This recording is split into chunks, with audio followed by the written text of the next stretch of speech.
2. Reasons to speak last.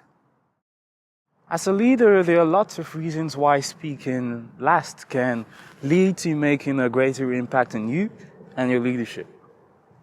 Before I get into that, let me tell you a bit about someone I knew really well.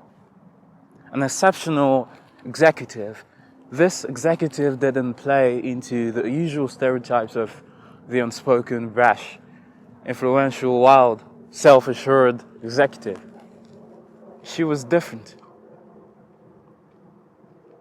Aren't executives, aren't bosses, aren't leaders supposed to be the bosses and have people do what they really say and want without question?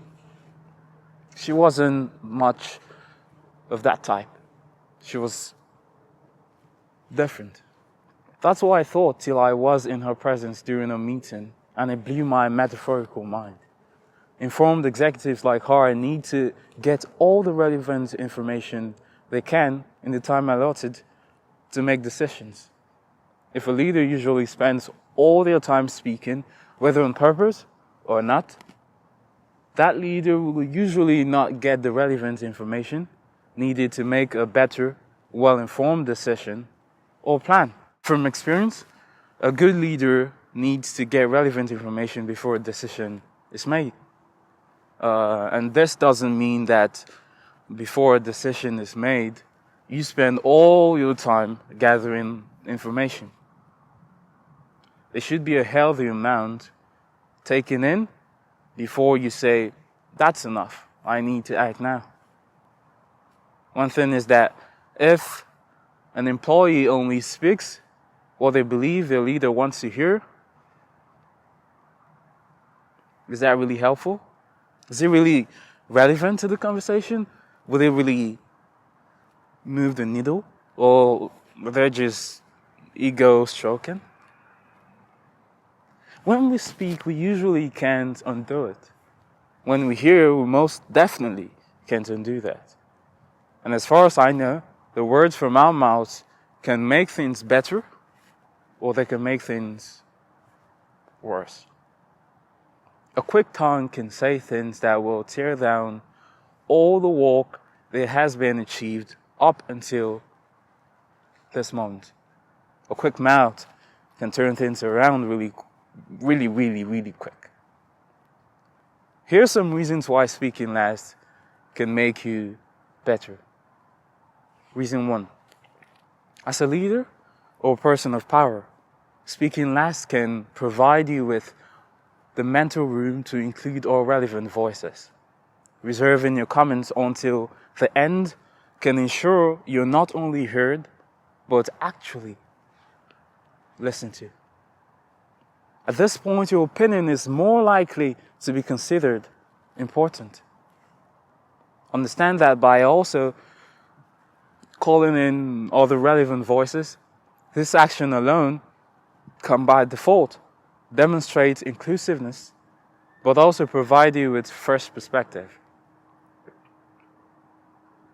Speaking last can be a powerful tool. The great ones wield it properly. Reason 2. Speaking last can help you better evaluate ideas, opinions, suggestions, thoughts. This includes yours and that of others. Before suggesting a solution, did you truly examine all available relevant data? I remember when my sister brought home a 1,000-piece dog and flower puzzle, and I had to finish it before my flight. So I spent all day and a couple of days more actually trying to piece this together.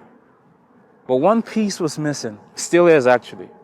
You can't fully reap the reward of a completed project until you have all the details, even that of the missing piece, just like a puzzle. How would you know a puzzle is completed if you don't really see how it should look once it's completed? How do you know a conversation is done if you don't really understand it to begin with? How do you How do you finish a puzzle when you don't really know how it should look once it's completed? How would you fully reap the reward of a completed puzzle if you don't know you should be missing a piece right now? What I'm saying is that both the known and the unknown are important. If one piece of a puzzle is missing, it's incomplete, or it cannot be solved one way or another. Consider all the relevant ideas and the couple irrelevant ones in the room as small puzzle pieces that reveal the big picture. The relevance and value of the ideas can be vetted from who gets into that room, so you can be sure all you will be hearing are worth listening to, because there's no point actually bringing people into the room if you won't listen to them. Reason 3. Speaking last can help you offer a well-respected viewpoint. Even when you are out of the room, the conversation ends, the meeting stops, or you're no longer speaking. You've probably heard this somewhere. Respect is reciprocal. Taking time to listen first can help you gain the trust and reciprocal respect of others.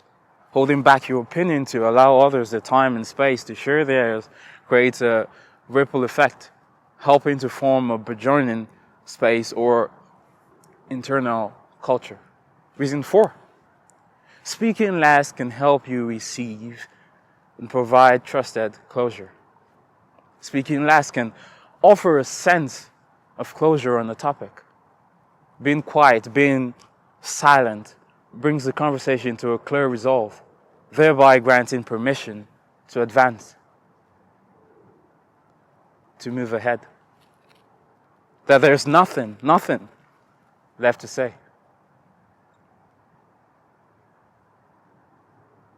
Just like this, quiet. Whether you're in a relationship or it's 9 a.m. in the boardroom, when you give others the floor to get their opinions, their thoughts out, you simultaneously reduce the chances of what I call, conclusion exercise. Jumping into conclusions. Waiting until the end of a dialogue to summarize and reflect on what was said